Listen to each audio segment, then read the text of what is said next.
In the summer of 1590, an English ship anchored off a small island on the coast of what is now North Carolina.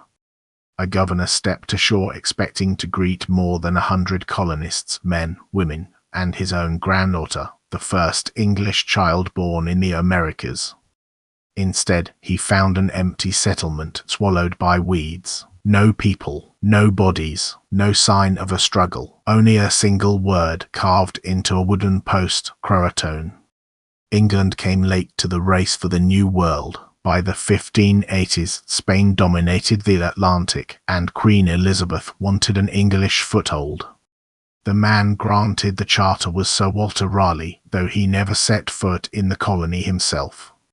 A first attempt in 1585 ended badly. That group of soldiers ran short of supplies, fell into conflict with the local peoples, and abandoned the island within a year. But Raleigh tried again. In 1587, a second group, this time families, around 115 men, women, and children, sailed under a new governor, John White. They were meant to settle further north, but the ship's pilot refused to take them past Roanoke, so Roanoke is where they stayed.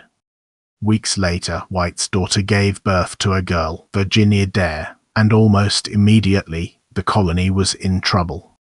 The colonists pressed White to sail back to England for help. He did not want to leave his family. They insisted. He went. He expected to be gone for months. He was gone for 3 years.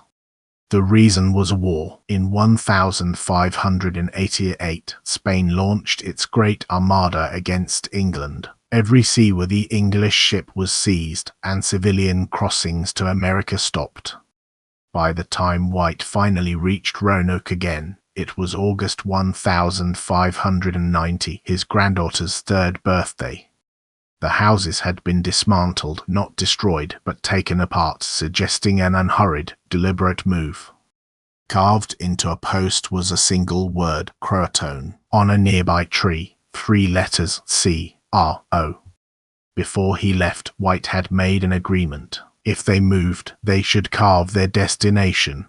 And if they left under attack, they should add a cross. White searched. There was no cross. So where did they go? The simplest reading is the carving itself. CROATOAN was a real place, modern Hatteras Island, home to the colonists' one reliable ally. There is another trail, a faded patch on White's own map, under modern imaging, appeared to hide the symbol of a fort inland. Excavations that turned up English pottery of exactly the right period.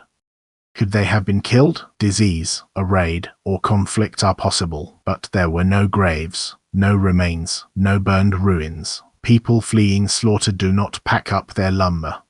Here is what is most haunting. Perhaps the colonists did not die. Perhaps they stopped being English, absorbed, over time, into the nations around them.